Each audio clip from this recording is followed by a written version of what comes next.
গাজায় গণহত্যার প্রতিবাদে জেগে উঠেছে পুরো বাংলাদেশ।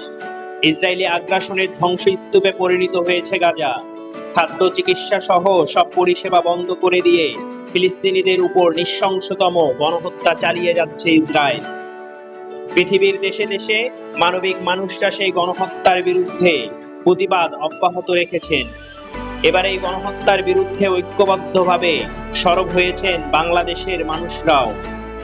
গতকাল শনিবার ফিলিস্তিনিদের প্রতি সংহতি জানিয়ে আয়োজিত মার্চ ফর গাজা সমাবেশে ফিলিস্তিনিদের উপর বর্বরোচিত গণহত্যা বন্ধের দাবি জানিয়েছে লাখো মানুষ। প্যালেস্টাইন সলিডারিটি মুভমেন্ট এর ডাকে আয়োজিত এ গণজামায়াতে অংশ নিতে ঢাকা সহ দেশের নানা প্রান্ত থেকে ছুটে এসেছে স্কুল, কলেজ, বিশ্ববিদ্যালয় ও মাদ্রাসার শিক্ষার্থী, আলেম ওলামা সহ সর্বস্তরের মানুষ।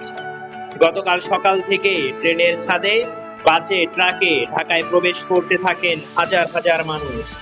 ঢাকার নানা প্রান্ত থেকে পায়ে হেঁটে এসেছেন অসংখ্য মানুষ।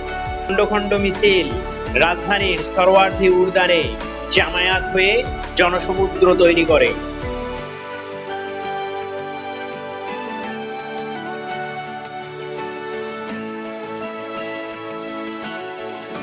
নিউজটি যদি ভালো লাগে একটি লাইক দিবেন আর চ্যানেলটি সাবস্ক্রাইব করে সাপোর্ট করবেন।